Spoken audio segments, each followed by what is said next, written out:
My next guest says this wall of worry is actually a staircase to new highs. Joining us is Brian Levitt, Chief Global Market Strategist at Invesco. Brian, always good to have you. Thanks for being back. Always good to be here. Thank you. All right, so first things first, what kind of new highs are we talking about? Are these modest gains that you're expecting, something more meaningful? I think we're going to have a substantial gain in the S&P 500 this year. I mean, I'm not saying that we're going to have a fourth year of 15, 20+%, but the markets are likely to continue to move higher, and it's a very nice backdrop. I mean, I know that there's a lot of uncertainty. You talk about the wall of worry, but actually leading indicators of the global economy look fine. Fed wants to cut interest rates. There's a lot to like about these markets. So I know you don't have a crystal ball, but No. substantial gains, but maybe not 15 to 20%. Yeah, so let's, I mean, 10 to 15% is almost a cop-out because that's average, right? But earnings growth is about to be there. It may be a little bit difficult to get significant multiple expansion across the broad market because you're already starting at an elevated position. The market has already considered a 3% Fed funds rate. So it might be hard to get the multiples up significantly, but earnings growth is likely to continue to be strong. So dig into that a bit more, just the solid fundamentals that will get us to these new highs. What makes you so confident? Because this doesn't feel like a market that, even though we've reached new highs already this year, it doesn't feel that confident. It doesn't feel that confident because you've had a sector that was a significant part of the advance over the last few years that is now down something like 20%, of course, being the software sector. And so it's brought down the tech sector as a whole, which we're not used to. Now, of course, there's components within the tech sector that have done okay. Semiconductors, prior to NVIDIA's announcement on its earnings this quarter, had been doing quite well as well. So that came down a little bit, but in general, the tech sector is not a monolith. It's just down modestly, but with the software companies down, it's created concern for investors. But if you look at more cyclical parts of the market, you look at energy, materials, industrials, they're doing quite well this year. Non-U.S. is doing quite well this year. So the irony is this is what investors were begging for in 2024 when it was only 7 companies doing well, or what investors were hoping for at the end of 2025 when they're saying it's an AI bubble, it's too concentrated. You're getting this broadening out. I think we wanted a broadening out, though, including the tech sector. Yeah, why not, in spite right? of the tech sector. Yeah.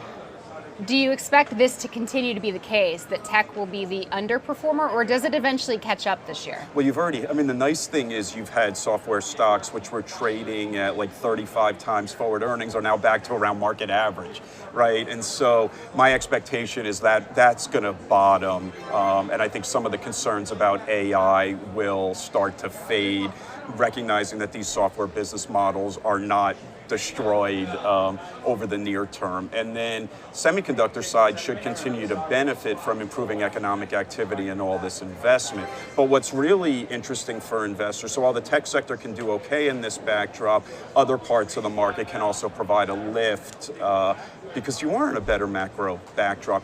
You are in an environment where the Fed is slowly, gradually easing interest rates, and that just creates a different picture than where we had been for a long time. Would you be comfortable buying or recommending SaaS companies right here? You said you think it will bottom, but has it bottomed? Well, investors should be selective, think of it on a case-by-case basis, but you've already seen a very significant decline without meaningful disruption in the business models. You've seen decline amid expectation of disruption at some point in the business models. I think it's overstated. And that disruption you don't think is going to happen?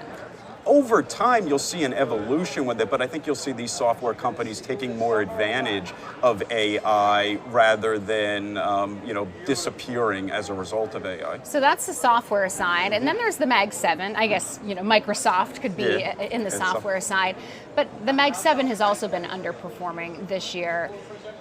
Do you look at that as the Mag 7 is a thing of the past, and we'll stop clumping those names together and stop talking about it? Or do you look at that as still really a solid place to be that should be part of the portfolio? Over an intermediate term, that should continue to be part of a portfolio. I think it'll underperform for 2026 as the market looks to more economically sensitive parts of the market, which we're already seeing. And the challenge you have now in the magnificent companies, or really the hyperscalers, is that they were all somewhat monopolistic. They were light investment, and that changes now. So they're all competing in the same space. space. They're all making significant investment, and it's going to be some time before winners and losers are identified, and some time before we understand where revenue comes from versus investment. So the market is taking a pause on this. Those companies aren't cratering because they're very well-run businesses. They're cash flow generative businesses. They're not over-levered, but the market's taking a pause on it now until there's a better understanding of who the winners and losers are going to be. So if you have money to put to work right now, where do you want to put it? Well, I would be looking at broader exposure in the U.S. still, so that would be more like an equal weight or mid-cap value-oriented parts of the market.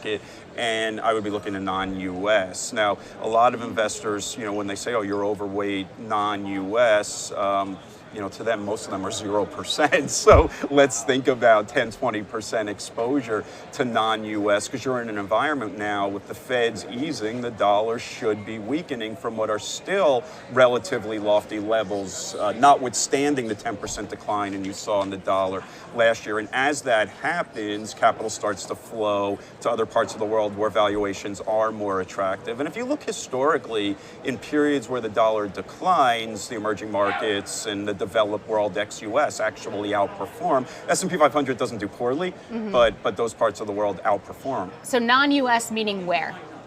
For first and foremost, the emerging markets. Emerging markets benefit most from a weaker dollar environment.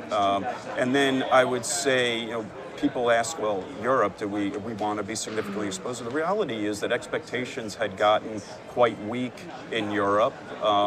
And what you've had now is pretty significant policy easing, more fiscal support coming. So it's likely that the European economy will surprise to the upside. Markets don't trade on whether things are amazing. They trade on whether things are better or worse relative to expectations. And Europe is well positioned for that. And I know you can't speak individual stocks, but equal weight is pretty broad. Can you dig into specific sectors that you like, specific areas of the market? Yeah, so long as we think the global economy is recovering or expanding in a policy easing environment, you want to be more cyclical.